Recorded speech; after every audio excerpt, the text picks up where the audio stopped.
Bismillahirrahmanirrahim. Assalamualaikum warahmatullahi wabarakatuh. Perkenalkan, saya Nur Ariska Melanti, NPM 1006061717068 dari Prodi Farmasi Fakultas Matematika dan Ilmu Pengetahuan Alam Universitas Islam Bandung. Di sini saya akan menjelaskan mengenai hasil penelitian saya yang berjudul Potensi Antidepresan Beberapa Tumbuhan Suku Fabaceae. Depresi merupakan masalah kesehatan jiwa yang utama dewasa ini, di mana menurut data dari Institute for Health Metrics and Evaluation tahun 2017 yang menyebutkan bahwa terjadi perubahan pola penyakit mental di Indonesia dan depresi tetap menduduki urutan pertama selama 3 dekade terakhir ini, yaitu dari tahun 1990 hingga tahun 2017. Salah satu terapi yang digunakan untuk mengatasi depresi adalah dengan penggunaan antidepresan. Antidepresan adalah obat-obatan yang mampu mempengaruhi suasana jiwa dengan cara menghilangkan atau mengurangi gejala depresi. Antidepresan bekerja dengan cara menyeimbangkan kadar neurotransmitter di otak.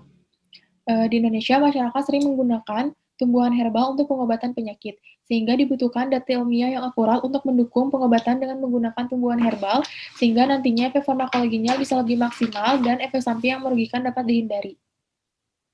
Salah satu suku tumbuhan obat Indonesia yang telah banyak digunakan sebagai tumbuhan herbal adalah tumbuhan suku Fabaceae. Suku Fabaceae atau legum telah banyak digunakan untuk mengatasi berbagai macam penyakit dan merupakan salah satu suku tanaman potensial yang memiliki aktivitas sebagai antidepresan. Tujuan dari penelitian ini adalah untuk mengetahui aktivitas antidepresan dari beberapa tumbuhan suku Fabaceae beserta kandungannya dan untuk mengetahui dosis yang berefek sebagai antidepresan dari beberapa tumbuhan suku Fabaceae. Penelitian ini dilakukan dengan metode studi literatur, di mana proses pencarian jurnalnya menggunakan kata kunci yaitu Fabaceae as antidepresan, antidepresan-like activity, Fabaceae pada pemanfaatan suku Fabaceae. Penelusuran jurnal dilakukan dengan menggunakan database seperti Google Scholar, ScienceDirect, Taylor and Francis, MDPA, BGVS, dan ResearchGate, di mana artikel yang dipilih untuk tinjauan sistematik ada sebanyak 28 artikel. Tumbuhan suku Fabaceae yang berpotensi sebagai antidepresan berdasarkan hasil penelusuran pustaka yang telah dilakukan, terdapat 8 tanaman tumbuhan suku Fabaceae yang memang memiliki aktivitas sebagai antidepresan, yaitu ada Albizia julibiricum, Cassia singuena, Keratonia siliqua L, Erythrina parigata, Trigonella phainongrassum, Lotus corniculatus L, Omycia henripen, dan Prophyus cineraria, di mana kedelapan tumbuhan ini memberikan aktivitas antidepresan yang telah diuji pada berbagai metode penelitian antidepresan dan memberikan hasil yang positif. Tumbuhan suku Fabaceae yang memiliki aktivitas antidepresan memiliki berbagai macam metabolit yang ditemukan pada berbagai bagian, yaitu pada kulit batang, daun, buah, kulit kayu, biji, dan areal part, di mana telah banyak dilakukan penelitian untuk mengetahui kandungan senyawa pada tumbuhan-tumbuhan tersebut.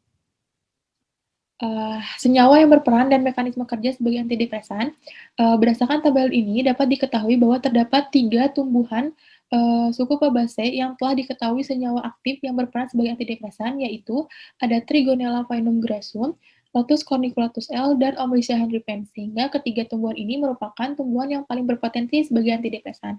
Kemudian dari tabel ini dapat diketahui bahwa tumbuhan suku Fabaceae memiliki aktivitas sebagai antidepresan, di mana mayoritas kerja dari tumbuhan suku Fabaceae sebagai antidepresan adalah dengan cara menghambat kerja dari enzim monoamin oksidasi inhibitor, dan mekanisme kerja lainnya adalah dengan memodulasi reseptor 5-HT1A, menghambat reuptake monoamin neurotransmitter, dan juga mengatur sistem dopaminergik dan adrenergik. Tumbuhan yang memberikan referensi lengkap, mulai dari senyawa yang berperan dan mekanisme kerja, yaitu ada Trigonella phainongrassum dan Lotus corniculatus L. Kemudian untuk Omycia henripen masih membutuhkan penelitian lebih lanjut mengenai mekanisme kerja dari tumbuhan tersebut sebagai antidepresan. Untuk Albizia julibiricum, Cassia singuena, Keratonia siliqua L, Erythrina parigata masih membutuhkan penelitian lebih lanjut untuk mengetahui senyawa yang berperan sebagai antidepresan. Untuk Prophyus cineraria masih membutuhkan penelitian lebih lanjut mengenai senyawa yang berperan dan juga mekanisme kerjanya sebagai antidepresan. Sekian penjelasan dari saya. Mohon maaf bila masih banyak kesalahan. Wassalamualaikum warahmatullahi wabarakatuh.